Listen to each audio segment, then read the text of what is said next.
Hi hello, എന്തൊക്കെയുണ്ട് വിശേഷം? ഞങ്ങൾ ഈവനിങ് ഫുഡ് കഴിക്കാനായിട്ട് പുറത്തേക്ക് ഇറങ്ങിയതാണ്. ഇന്ന് അവരവർക്ക് ഇഷ്ടപ്പെട്ട സാധനങ്ങളാണ് എല്ലാവരും ഓർഡർ ചെയ്തിട്ടുണ്ടായിരുന്നത്. മോൻ എവിടെ പോയാലും ചിക്കൻ 65 ആണ് ഓർഡർ ചെയ്ത് കഴിക്കാറ്. ഇന്നും അവൻ അത് തന്നെയാണ് ഓർഡർ ചെയ്തത്. മോൻ മാത്രമല്ല, ഞങ്ങളും അതിൽ നിന്ന് ഓരോ പീസ് വീതം കഴിക്കുന്നുണ്ടേ. ചിക്കൻ അടിപൊളിയായിരുന്നു, നല്ല ക്വാണ്ടിറ്റി ഉണ്ടായിരുന്നു, നല്ല ക്രിസ്പി ആയിരുന്നു. ഞങ്ങൾക്കെല്ലാം നല്ലതുപോലെ ഇഷ്ടമായിട്ടുണ്ട്. ചിക്കൻ്റെ കൂടെ കഴിക്കാനായിട്ട് നല്ല പാലപ്പവും ഓർഡർ ചെയ്തിട്ടുണ്ടായിരുന്നേ. അപ്പോഴത്തേക്കും ഞങ്ങൾ വെയിറ്റ് ചെയ്തിരുന്ന മട്ടൻ ബിരിയാണി എത്തിയിട്ടുണ്ട്. മട്ടൻ ബിരിയാണിയും അടിപൊളിയായിരുന്നു, നല്ല ക്വാണ്ടിറ്റി ഉണ്ടായിരുന്നു. റൈസ് മാത്രം കഴിക്കാതെ തന്നെ നല്ല ടേസ്റ്റ് ഉണ്ടായിരുന്നു. അതോടൊപ്പം ഒരുപാട് മട്ടൻ പീസുകളും ഉണ്ടായിരുന്നു. ഞാനും മോളും ചിക്കൻ നൂഡിൽസ് ആണ് ഓർഡർ ചെയ്തിട്ടുണ്ടായിരുന്നത്. ചിക്കൻ നൂഡിൽസും വളരെ ടേസ്റ്റി ആയിട്ടുണ്ടായിരുന്നേ. എന്തായാലും ഞങ്ങൾക്ക് ഇന്നത്തെ ഫുഡ് വളരെ നല്ലപോലെ ഇഷ്ടമായി. ഞങ്ങൾ വയറ് നിറയെ കഴിച്ചു. ഫുഡും അറ്റ്മോസ്ഫിയറും എല്ലാം അടിപൊളിയായിരുന്നു, പക്ഷെ കുറച്ച് എക്സ്പെൻസീവ് ആയിരുന്നേ.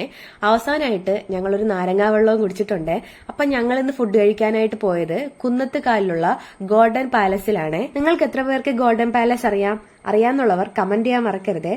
അപ്പോ ഇവിടുത്തെ വിശേഷങ്ങൾ നിങ്ങൾക്ക് ഇഷ്ടപ്പെട്ടു എന്ന് വിചാരിക്കുന്നു. പുതിയ വിശേഷങ്ങളുമായിട്ട് അടുത്ത വീഡിയോയിൽ കാണാം. ടാറ്റാ.